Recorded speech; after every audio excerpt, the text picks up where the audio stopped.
बच्चों, सुप्रभात। आप लोग कैसे हैं? आशा है सुरक्षित होंगे, स्वस्थ होंगे, है ना? बेटा, आज हम आपकी पाठ्य पुस्तक क्षितिज से बाघ नामक लेसन पढ़ने जा रहे हैं। ललद के बाघ। ललद जो है कश्मीरी भाषा की लोकप्रिय संत कवित्री हैं। और बाघ क्या होते हैं?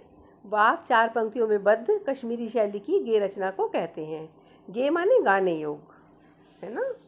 जिस तरह से हम कबीर के दोहे, मीरा के पद, तुलसीदास की चौपाइयाँ और रसखान के सवैये पढ़ते हैं, उसी तरीके से बाघ प्रसिद्ध है ना? बाघ में ललद जी ने बाह्य आडंबरों और धार्मिक क्रियाकलाप, मंदिर जाना, मस्जिद जाना, जल चढ़ाना, इस तरह के जो भी क्रियाकलाप होते हैं, इस तरह के जो भी ढोंग होते हैं, दिखावा होता है, इन सब पर कटाक्ष किया है। और उन्होंने कहा है कि ईश्वर की प्राप्ति तो हमको अपने मन से, अपने कर्म से मिल सकती है, प्राप्त हो सकती है ना? जब हमारे कर्म अच्छे होंगे, जब हमारी ईश्वर से हमारा प्रेम का धागा जुड़ा हुआ होगा, तब हम ईश्वर की प्राप्ति आसानी से कर सकते हैं। और इनकी भाषा अत्यंत सरल है, इसी कारण से आज भी ये कश्मीरी जनता की स्मृति में और वाणी में जीवित हैं। इन्होंने उस समय जो चलती थी संस्कृत और फारसी भाषा, उसका प्रयोग ना करके सीधी सरल भाषा में अपने वाक्यों को लिखा है ना? तो अब इनका थोड़ा सा जीवन परिचय देख लेते हैं। ललद का जन्म सन 1320 में और देहांत सन 1391 में कश्मीर के सिमपुरा गांव में हुआ था। इनकी काव्य शैली को क्या कहते हैं? वाक। देखिए, रस्सी कच्चे धागे की खींच रही मैं नाव, जाने कब सुन मेरी पुकार, करें दे भवसागर पार। पानी टपके कच्चे सकोरे, व्यर्थ प्रयास हो रहे मेरे, जी में उठती रह रह हूक, घर जाने की चाह है घेरे। पहले वाक में इन्होंने ईश्वर की प्राप्ति के लिए किए जाने वाले प्रयासों की असफलता के बारे में बताया है। वो कह रही हैं कि ईश्वर को पाने के लिए उन्होंने जो भी प्रयास करे वो सब व्यर्थ हो रहे हैं। कवित्री ने अपनी सांसों को कच्ची रस्सी कहा है। जैसे कच्ची रस्सी कभी भी टूट सकती है, उसी प्रकार वो कहती हैं कि मेरा अंत समय कभी भी आ सकता है। और नाव उन्होंने अपने जीवन को कहा है ना? तो अपनी जीवन रूपी नाव को वह कच्ची सांसों रूपी डोर से खींच रही हैं, अर्थात वो अपना जीवन जी रही हैं जिसमें कभी भी मृत्यु आ सकती है। नाव मतलब उनका जीवन और कच्ची डोर मतलब उनकी सांसें। दूसरी पंक्ति में वो कहती हैं, जाने कब सुन मेरी पुकार, करें देव भवसागर पार। ईश्वर पता नहीं कब मेरी पुकार को सुनेंगे और कब मुझे इस भवसागर से पार लगाएंगे। भवसागर माने दुनिया, इस दुनिया से मुझे पता नहीं कब ले जाएंगे। पानी टपके कच्चे सकोरे, व्यर्थ प्रयास हो रहे मेरे। जैसे मिट्टी के बर्तन में जब वो बर्तन कच्चा होता है, तब अगर हम उसमें पानी भर देंगे तो उसमें से सब रिस जाएगा, धीरे धीरे सब बह जाएगा, है ना? तो उसी प्रकार से जो उन्होंने ईश्वर को प्राप्ति करने के लिए, ईश्वर को पाने के लिए जो उन्होंने जो भी प्रयास करे, वो उसी तरीके से विफल हो गए जैसे कि कच्चे सकोरे में पानी रख देते हैं। क्योंकि उन्होंने जो दुनिया के लोग कर रहे थे, बाह्य आडंबर, पूजा पाठ, वही उनको भी जो देखा उन्होंने वो करा। ये तो उनको बाद में पता चला कि ईश्वर की प्राप्ति जो है बाह्य आडंबरों से नहीं हो सकती, तीर्थ से, व्रत से, उपासना से नहीं हो सकती। उसके लिए तो हमें अपने कर्मों पर और हमें अपने प्रेम पर, ईश्वर के प्रति जो प्रेम है उसको जगाना होगा, है ना? तो वो कह रही हैं कि पानी टपके कच्चे सकोरे, व्यर्थ प्रयास हो रहे मेरे। जैसे कच्चे सकोरे से पानी रिस जाता है, उसी प्रकार से मेरे सारे प्रयास विफल हो गए। जी में उठती रह रहे हूँ, घर जाने की चाह है घेरे। जी माने हृदय, रह रहकर मतलब बार बार, और हुक माने तड़प। उनके हृदय में अब इसी बात की तड़प उठती है कि वो कब ईश्वर के घर पहुँचें। घर जाने की चाह है घेरे, चाह माने इच्छा। उनकी सिर्फ एक ही इच्छा है कि वो ईश्वर के पास जल्द से जल्द पहुँच जाएं। समझ में आया?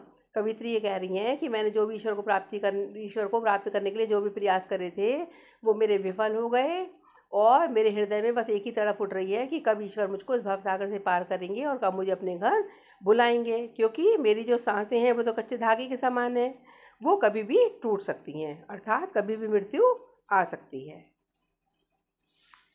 दूसरा देखिए, खा खा कर कुछ पाएगा नहीं, ना खा कर बनेगा अहंकारी। सम खा तभी होगा संभावी, खुलेगी सांकल बंद द्वार की। कवित्री कह रही हैं कि खा खा कर कुछ पाएगा नहीं, मतलब दूसरों का हिस्सा कर लूट के, दूसरों की चीज़ों पर मोह करके, दूसरों की चीज़ों का हिस्सा मार के तू कुछ नहीं पाएगा।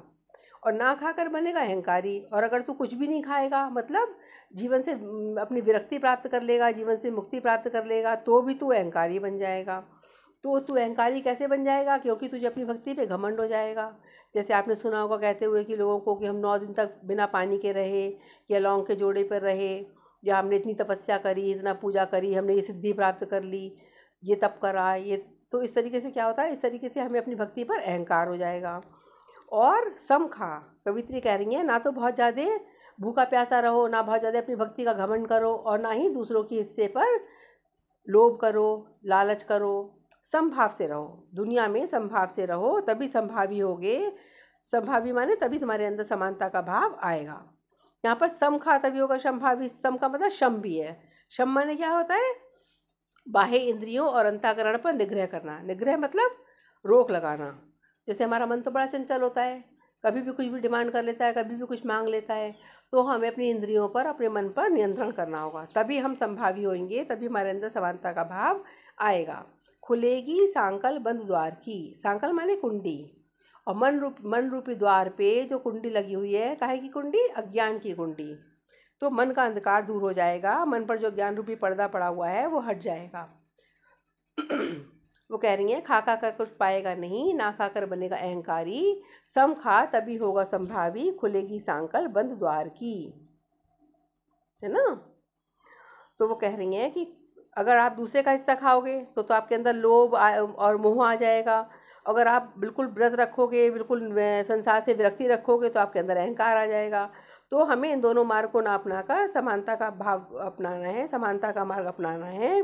तभी हमारे मन पर पड़ी हुई अज्ञान के अंधकार की जो कुंडी है या जो पर्दा है वो हट जाएगा। आया समझ में? आगे चलिए।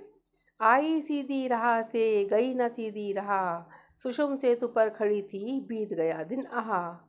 जेब टटोली कौड़ी ना पाई, मांझी को दूं क्या उतराई। बहुत अच्छा है ये। आई सीधी राह से, जब कवित्री ईश्वर के घर से आई थी तब एकदम सीधी सच्ची थी, है ना? और गई ना सीधी राह, और जब उनके जाने का टाइम आया है तब तो उनके पास वो सीधी सच्ची रही नहीं। क्योंकि दुनिया में जब हम आते हैं तो हम बहुत सारे, हमारे अंदर बहुत सारे लोभ, मोह, ईर्ष्या, देश, क्रोध, बहुत तरीके के अवगुण आ जाते हैं, है ना? तो आई सीधी राह से गई ना सीधी राह। मैं ईश्वर के घर से एकदम सीधी सच्ची आई थी, लेकिन जब मेरे जाने का टाइम आया है तो मैं सीधी सच्ची नहीं रही, मेरे अंदर बहुत सारी अवगुण आ गए हैं, बहुत सारे अवगुण आ गए हैं। सुषुम सेतु पर खड़ी थी बीत गया दिन आहा। सुषुम सेतु क्या होती है?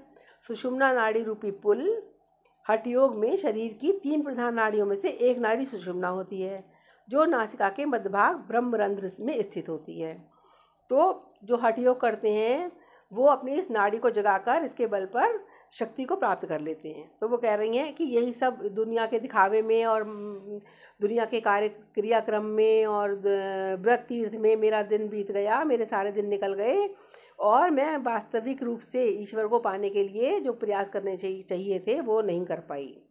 जेब टटोली कौड़ी ना पाई। और जब मेरा जाने का टाइम आया है, जब मैंने अपनी जेब टटोली मतलब आत्मलोचन किया, अपने बारे में सोचा कि पूरी ज़िंदगी मैंने क्या करा था, क्या क्या कमाई करी, क्या क्या अच्छे कर्म करे, तो कौड़ी ना पाई, तो मुझे कुछ भी प्राप्त नहीं हुआ। माझी को दूं क्या उतराई। माझी माने नाविक। जब हम कहीं नाव से जाते हैं तो नाविक को पैसे देते हैं ना उसकी उतराई के बदले। तो अब मैं ईश्वर रूपी नाविक को क्या उतराई दूंगी, मतलब कौन से कर्म दूंगी। जब ईश्वर मुझसे पूछेंगे कि तुम दुनिया में गई थी और तुम्हें अच्छे अच्छे कर्म करने के लिए भेजा था, दूसरों के ऊपर दूसरों का परोपकार करने के लिए, दूसरों के दुख दूर करने के लिए, दूसरों की सहायता करने के लिए, तो तुमने वहाँ पे जाकर कौन से अच्छे कर्म करे, तो मैं ईश्वर रूपी मांझी को उतराई में क्या दूंगी। क्योंकि मैंने तो कोई अच्छे कर्म दुनिया में आके करे ही नहीं, मैं तो यहाँ पे लोभ मोह में, ईर्ष्या देश में, काम क्रोध में फंसी रही। तो अब मैं ईश्वर को क्या जवाब दूंगी जाके, है ना? समझ में आ रहे हैं बेटा? आगे चलिए।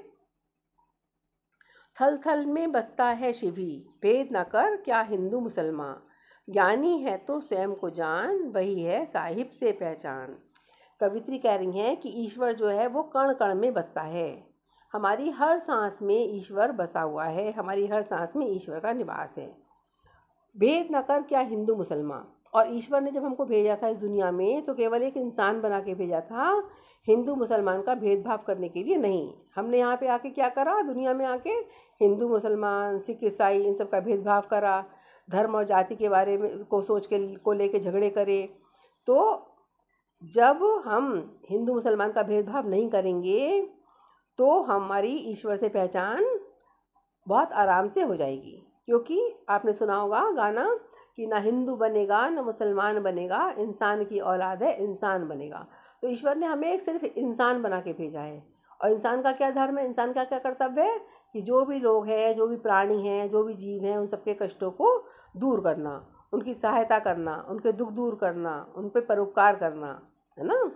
तो कवित्री कह रही है ज्ञानी है तो स्वयं को जान। अगर तुझे ज्ञानी बनना है तो तू स्वयं को जान। स्वयं को क्या जानना है कि हमारा जो धर्म है, हमारे जो कर्तव्य हैं, हमारे जो कर्म हैं, हम वो सब ठीक ठाक तरीके से, अच्छी तरीके से निभा रहे हैं या नहीं, कर रहे हैं कि नहीं। ईश्वर ने हमें जो करने के लिए दुनिया में भेजा है हम उन सबको पूरा कर रहे हैं कि नहीं। वही है साहिब से पहचान। जब हम हमारे कर्म अच्छे होंगे, ईश्वर के प्रति हमारी आस्था होगी, ईश्वर के प्रति हमारी श्रद्धा होगी, ईश्वर से हमें प्रेम होगा, तो हम कोई गलत काम करेंगे ही नहीं डर के मारे, है ना। तो जब हम डर के मारे कोई काम नहीं करेंगे तो हमें ईश्वर का प्रेम प्राप्त होगा, हम ईश्वर के नज़दीक रहेंगे। तो वही है साहिब से पहचान। साहिब कौन है यहाँ पे? ईश्वर। तो साहिब से पहचान, ईश्वर से पहचान तो हमारी स्वतः ही हो जाएगी। हम ईश्वर के सच्चे भक्त, प्यारे भक्त तो वैसे ही बने रहेंगे जब हमारे कर्म अच्छे होंगे, जब हम हर पल इस बात का ध्यान रखेंगे कि ईश्वर ने हमें इस दुनिया में क्यों भेजा है, क्या करने भेजा है, उसी के अनुसार जब हम रास्ते पर चलेंगे तो ईश्वर से हमारी पहचान स्वतः ही हो जाएगी। आशा है आप सबको चारों वाक्य अच्छी तरीके से समझ में आए होंगे। आप इन्हें बार बार सुन सकते हैं, बार बार समझ सकते हैं, है ना। अब इसके शब्दार्थ देख लेते हैं।